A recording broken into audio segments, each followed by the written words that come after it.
Broadway பேருந்து நிலையம் நவீன வசதிகளுடன் கட்டமைக்கப்பட உள்ள நிலையில் அதற்கான மாதிரி புகைப்படத்தை தற்போது வெளியிடப்பட்டிருக்கிறது.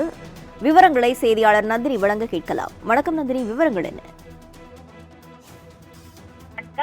பிராட்வே பேருந்து நிலையம் நவீன வசதிகளுடன் கட்டமைக்கப்பட உள்ள நிலையில் அதற்கான மாதிரி புகைப்படங்கள் தற்போது வெளியாகியிருக்கிறது.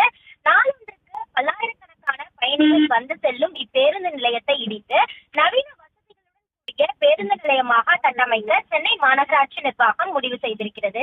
இதற்காக 823 கோடி ரூபாய் நிதி ஒதுக்கீடும் செய்யப்பட்டிருக்கிறது. இந்த நிலையில் பிராட்வே பேருந்து நிலையத்தை இடிக்கும் பணி விரைவில் தொடங்க உள்ளதாக தகவல் வெளியாகி இருக்கக்கூடிய நிலையில் பிராட்வே பேருந்து நிலையம் தற்காலிகமாக தீவுத்திடலுக்கு இடமாற்றம் செய்யப்பட இருக்கிறது. ஜூன் மாதத்திற்கு பிறகாக இந்த இடமாற்றம் நடைபெறலாம் எனவும் எதிர்பார்க்கப்படுகிறது.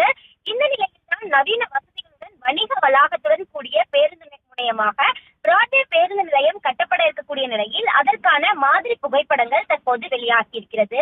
பிராட்வே பேருந்து நிலையம் மட்டுமல்லாமல் புறநகர் கட்டடம் இடிக்கப்பட்டு 10 மாடிகள் கொண்ட வணிக வளாகமும் அங்கு கட்டப்பட இருக்கிறது குறிப்பிடத்தக்கது. அந்த வகையில் தான் பிராட்வே பேருந்து நிலையம் நவீன வசதிகளுடன் கட்டமைக்கப்பட உள்ள நிலையில் அதற்கான மாதிரி புகைப்படத்தை தற்போது வெளியிட்டுள்ளது குறிப்பிடத்தக்கது.